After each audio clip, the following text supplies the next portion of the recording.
hati-hati mendidik anak. Ibu-ibu yang ada di luar, mohon maaf ibu. Bu-ibu, kalau mati nanti bu, anggaplah ibu lebih cepat wafat. Kira-kira siapa yang doakan ibu? Suami, kawin lagi bu.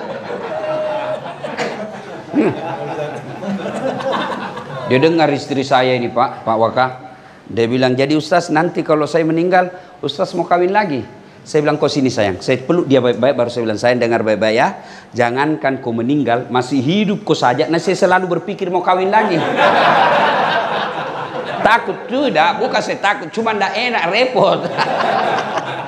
Boh, bapak-bapak kalau tidak mau kawin lagi, cuma kan repot Pak, tidak ada berani. Ayo. Nah ketika kita wafat Pak, siapa yang doakan kita? Anak. Teman. Bapak kan punya grup WhatsApp semua. Iya toh, coba lihat kalau ada teman kita yang meninggal. Doakan tidak Pak, nak copy paste saja itu Pak. Stiker di innalillahi, stiker nak kirim Al-Fatihah. Mana dia mau ketik doa? Enggak Pak, malah begitulah gambaran kita. Kita sudah di dunia saja meninggal, orang cuma copy paste itu Pak. Stiker saja dikirim untuk menulis doa, enggak. Siapa yang menolong kita? Anak. Alangkah bahagianya Bapak pensiun. 3 anaknya semua berkata, Bapak sudah pensiun. Mulai bulan ini 1 anak 2 juta, 6 juta gaji pensiun Bapak dari anak. Terhormat, halal. Begitu Bapak sakaratil maut, anak pertamanya baca Yasin, anak keduanya baca Al-Fatihah terus, anak ketiganya dikirimkan orang tuanya doa-doa supaya sakaratil maut dengan tenang. Berapa banyak orang yang saya lihat sukses Pak, tokoh masyarakat, sering dengan mata saya kepala saya lihat. Begitu saya ke rumah sakit, tokoh yang tadi ini yang hebat sekali Pak, didorong pakai kursi roda. Siapa yang dorong? Istrinya yang sudah rentah juga.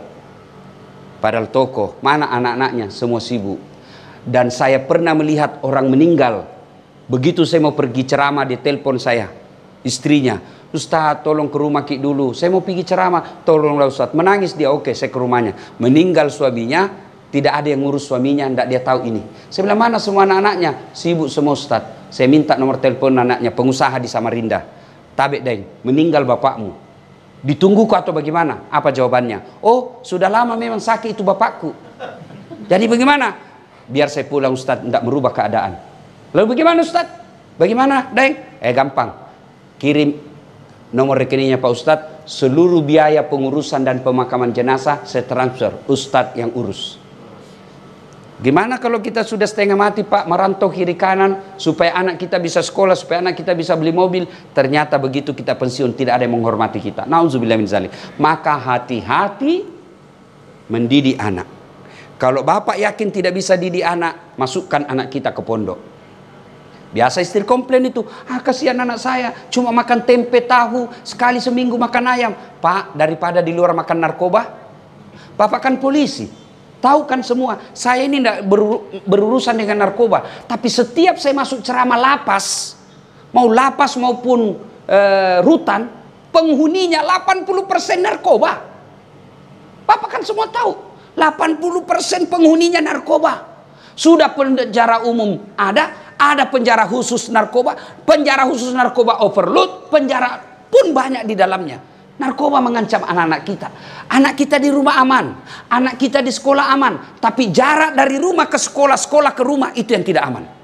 Apalagi kalau bapak sibuk, istri juga sibuk. Akhirnya begitu bapak pensiun, tidak ada yang tahu doakan. Lihat anak-anak kita sekarang, pergi ziarah kubur ke neneknya, dia berdoa. Tidak tuh Pak, dia update status. Foto ziarah kubur. Nah, tidak ada doakan. Maka hati-hati mendidik anak. Ada 3 kewajiban orang tua kepada anaknya. 1, kasih nama yang baik. Kasih nama Pak. Kasih nama. Nama-nama yang penuh semangat, penuh gairah, penuh doa di dalamnya. Yang kedua, beri makan. Yang ketiga, didik. Dari 3 kewajiban ini yang terlalu kita pusingkan Pak, terlalu kita pikirkan makan. Padahal tidak ada satupun anak polisi yang mati kelaparan. Tunjukkan saya anggota Polri yang meninggal anaknya gara-gara kelaparan. Tidak ada tuh Pak. Tapi yang meninggal gara-gara tawuran, meninggal karena balapan, meninggal karena narkoba, pasti banyak. Berarti bapak tidak usah cemas isi perutnya anak, yang bapak cemaskan mendidiknya anak kita. Makan, jangankan anak kita, bapaknya perwira, mana mau kelaparan, cicak aja, ndak perwira, ndak sarjana, dijamin rezekinya oleh Allah. Bapak tahu cicak, apa dia makan itu cicak? Masuk akal ndak? Satu terbang, satu cuma di sini, cak cak cak cak. Satu terbang, di mana ketemu, ndak ada bendaranya. Tapi Allah Maha Kaya. Dengar lagu kita waktu kecil, cicak-cicak di dinding, diam-diam merayap, datang seekor nyamuk, nyamuk yang datang Pak. Lagu tidak mengatakan cicak lompat ke nyamuk, patah-patah kasih cicak. Maka bapak-bapak polisi, saudaraku, bapak tuan-tuan yang saya muliakan dengan segala kehormatan, tidak usah cemaskan perutnya anak kita. Ada rezekinya yang bapak cemaskan mendidiknya anak kita. Dan ini mohon maaf ibu-ibu, Bayangkari, tugas mendidik ada pada istri. Kalau ada anak putus sekolah gara-gara tidak ada biaya, bapaknya nanti dihantam di neraka. Tapi kalau ada anak cewek tidak pakai jilbab, tidak tahu ngaji, tidak tahu sholat, ibunya nanti diseret. Mana nih ibunya? Kenapa? Kan kita laki-laki lebih banyak keluar. Kalau kita tinggal di rumah, gimana kalian bisa pakai emas? Gimana kalian mau punya rumah, punya mobil yang mewah? Kita harus banting tulang dan harus di luar. Istri yang ada di rumah, ketika dia gagal mendidik anaknya, maka istri paling bertanggung jawab di akhirat kelak. Maka hati-hati mendidik anak. Dan yang bisa merusak akhlak anak kita, kalau makanannya tidak halal. Hati-hati. Maka Pak, kalau Bapak yakini tidak halal, jangan bawa ke rumah. Lebih baik Bapak hamburlah di luar. Kalau nyata tidak halal, jangan kasih makan anak istri kita. Karena akan terbentuk darah daging yang haram, sehingga otaknya pun akan banyak berpikir yang haram-haram. Begitu pesan Nabi. Terakhir, sebentar lagi kita akan lebaran. Maka ada sunnah. Kalau dilakukan tinggi pahalanya, kalau tidak dilakukan rendah nilainya meskipun lulus, tapi lulus percobaan. Ya? Apa itu? Satu, begitu mau lebaran, misalnya bapak mau ke masjid 6:30, kira-kira jam 6 sudah mandi. Sebelum mandi, sunnah potong kuku. Sunnah potong kumis, rapikan. Sunnah. Cukur rambut, potong kuku, sunnah. Sudah itu mandi. Mandinya bagaimana Ustadz? Mandi seperti mandi junub. Sunnah wudhu dulu. Sudah wudhu, bapak masuk ke kamar mandi, hadap kiblat, ambil timba. Saya niat mandi sholat Aidil Fitri lillahi ta'ala. Bismillahirrahmanirrahim. Kanan dulu 3 kali, kiri 3 kali, baru seluruh anggota tubuh. Ustadz, bagaimana kalau di rumah kita pakai apa itu? Shower, tidak ada timba? Gampang Pak, begini aja Pak. 1, 2, 3. Gila lagi. 1. Saya ketawa, saya serius sini Pak. Kan selesai. Nah, sunnah sikat gigi, sunnah pakai sabun, semuanya Pak, cuci bersih-bersih, termasuk alenya beliau yang mulia, bersihkan itu Pak. Sudah, terakhir basuh kaki. Kalau bapak tidak kencing lagi setelah basuh kaki, bapak tidak usah wudhu, sudah itu gantinya.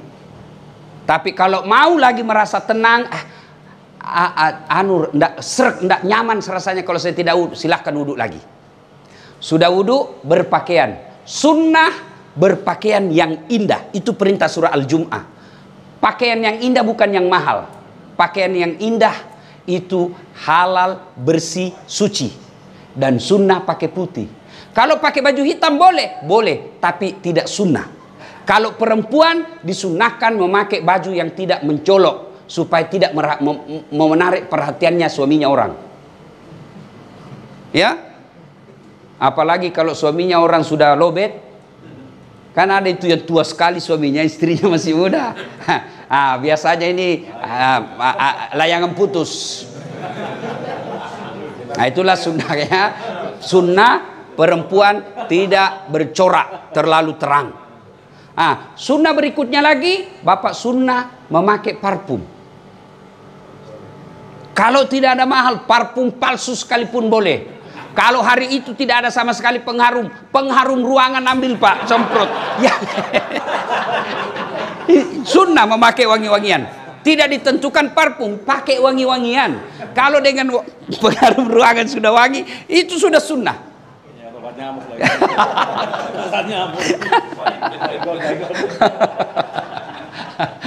Sudah sunnah menuju ke lapang makan dulu. Sunnah itu bedanya Idul Kurban. Kalau Idul Kurban selesai Aid baru makan. Kalau Idul Fitri makan dulu. Untuk apa? Membuktikan bahwa hari kemarin sudah beda hari ini. Ya, karena kita sudah tidak puasa. Sudah menuju ke lapangan. Kalau dia dekat dan mampu dijangkau jalan kaki, sunnah jalan kaki. Tapi kalau dia jauh, Pak Kapolda di sini, mau lebaran di Mapolda, jam jalan kaki Pak, setengah mati Pak. Repot Pak, 11 kilo Pak. Begitu sudah sampai Pak, orang sudah bubar. Kalau dijangkau dengan jalan kaki, sunnah jalan kaki. Dan sepanjang jalan bertasbih, bertahmid dan bertahlil. Allahu Akbar, Allahu Akbar, Allahu Akbar. La ilaha illallah, wallahu akbar. Allahu Akbar, walillahil hamd. Sampai di lapangan. Karena sunnah itu Pak di lapangan untuk membedakan hari raya dengan Jumat biasa. Maka disunnahkan lapangan. Nah, sampai di lapangan tidak ada salat qabliyah, tidak ada salat sunnah, langsung duduk. Sambil duduk memuji-muji Allah. Takbir, tahbil, takmid. Allahu Akbar, Allahu Akbar. La ilaha illallah, wallahu akbar. Allahu Akbar, walillahil hamd. Sudah masuk, tiba saatnya salat. Salat Aidil Fitri. Niatnya tidak usah Bapak hafal. Begitu Bapak tinggalkan rumah, sudah ada pasti dalam hati, saya mau sholat Idul Fitri. Itulah niat, tidak mesti dilafazkan. Kalau Bapak mau ambil cara praktis, bilang saja begini, Tuhan, sholat sunnah Idul Fitri ya. Allahu Akbar. Boleh. Sudah takbiratul ihram, Allahu Akbar, belum dihitung. Baru baca subhanallah walhamdulillah wala ilaha illallah wallahu akbar. Allahu Akbar sampai 7 kali. Nah, sudah baca seterusnya seperti sholat. Kalau tidak hafal itu diam saja, ikuti imam. Selesai. Kemudian Aidil Fitri ada khutbah. Wajib diikuti khutbah. Banyak orang selesai sholat dia pulang. Itu sama hukumnya dia sholat duhur cuma 2 rakaat. Jadi sempurnakan dengan mendengar khutbah. Selesai khutbah berdiri, kita berjabat tangan saling mendoakan. Minimal doanya taqabbalallahu minna wa minkum, taqabbal ya karim. Baru salawat Allahumma shalli ala sayyidina Muhammad wa ala ali sayyidina Muhammad. Kemudian jangan lupa kantong isi uang baru. Isi uang baru Pak. Mau uang 5.000, uang 20.000, sepanjang jalan Bapak bersedekah. Cari orang-orang susah. Tujuannya apa? Tidak boleh pada hari raya ada orang tidak bergembira gara-gara tidak ada uangnya. Anak-anak kecil kita kasih duit. Gembirakan mereka. Lalu pulang, sunnah beda jalan pergi, beda juga jalan pulang. Waktu pergi jalan perintis kemerdekaan, waktu pulang tol. Sunnah. Nah, selesai itu silahkan datangi orang tua. Jangan dulu Kapolda kita datangi, orang tua dulu. Inilah susahnya polisi, kasihankan. Saya dengar kabar polisi ini baru boleh minta izin cuti libur 7 hari setelah hari raya. Nah, sudah, maka Bapak datang, bawa istri ke rumah Kapolda. Kalau orang tua tidak di sini, kalau orang tua di sini, orang tua dulu Pak. Saya yakin Pak Jenderal pun pasti mengerti dengan istri. Matur nuwun. Kipa mau porang ngakareng. Bahasa Indonesianya, maafkan saya Pak Jenderal. Saya silaturahmi dulu ke orang tua. Sekedar saja salam tangan, minta maaf, makan. Setelah itu saya datang setor muka kepada Pak Jenderal. Tidak mungkin Pak Jenderal, saya dulu. Tidak mungkin. Nah, setelah itu baru kita bersilaturahmi kepada orang-orang yang pernah kita musuhi. Itu yang paling penting. Dia pernah kita sakiti atau dia pernah sakiti kita. Siapa yang baik? Bukan yang tua, bukan yang senior, bukan yang kaya. Siapa? Inna akramakum indallahi atqakum. Yang paling mulia di antara kalian yang paling bertakwa. Siapa yang bertakwa? Ciri-cirinya suka meminta maaf. Ibu bapak saudara-saudara sekalian, apabila ini sudah kita lakukan, ada derajat takwa. Pak Kapolda sudah sekolahkan dirinya, ternyata pulang punya prestasi, pasti ada promosi. Begitu juga ketika sudah mencapai derajat takwa, tidak mungkin Allah tidak mengapresiasi, pasti ada promosi. Apa janji Allah? Man yattaqillaha, siapa yang bertakwa kepadaku, yaj'allahu makhraja, saya angkat derajatnya. 2, ku ampuni segala dosa-dosanya. 3, aku bukakan pintu rezeki dari jalan yang dia tidak sangka-sangka. Semoga ada manfaat, lebih dan kurangnya mohon dimaafkan. Terima kasih atas undangannya Pak Jenderal. Mudah-mudahan Bapak sehat walafiat beserta keluarga, dilimpahkan segala kebaikan dunia sampai akhirat. Demikian, lebih dan kurangnya mohon dimaafkan. Assalamualaikum warahmatullahi wabarakatuh.